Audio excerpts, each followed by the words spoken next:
really the only way the contracts, the crazy numbers could come down is if there's like a financial crash in the NBA, which means there would have to be a financial crash in the American economy, and nobody wants that. But my plan would be bring NBA player salaries back down to earth. So that's why I brought up the example of the average American salary being $35,000 a year. Now, NBA players, like high school, and kids are going to need incentive to play, like financial incentive to play in the NBA. Because if you only get $35,000 a year to play in the NBA, maybe you choose to do that, maybe you don't. But if, for example, if an NBA rookie just coming out of college or high school or whatever it is to be a rookie, if you could make $60,000 a year to play basketball professionally, then I think that would be much more realistic and incentivize players to still try to be NBA players and care about doing so.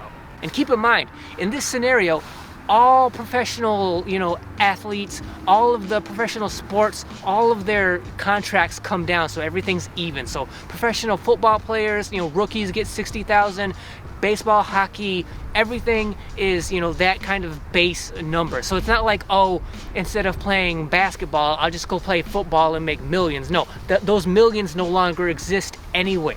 And then on the other side of the spectrum, if you're the current day like LeBron James, if you're the face of the NBA, meaning you probably make the most money, at most, let's say for example, that player would make $100,000 a year.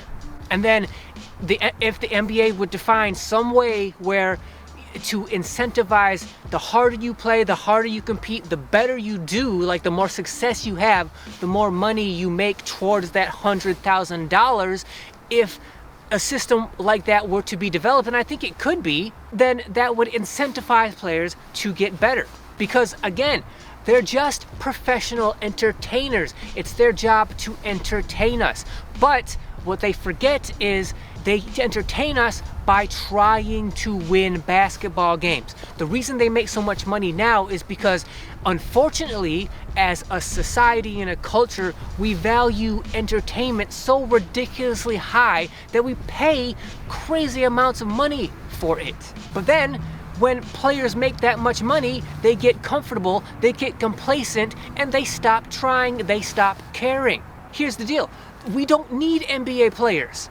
They are not necessary, right?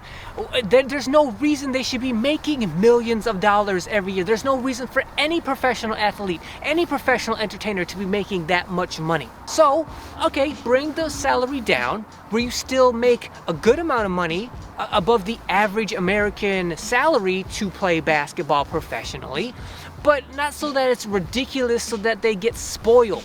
And I'm sure some of you are going to say, okay, well, if you do that, if you bring the salaries back down to realistic, American salary numbers, you're going to lose a lot of the players. Players are just going to say, that's not enough money. I'm not going to play basketball anymore. Well, first of all, what else are they going to do?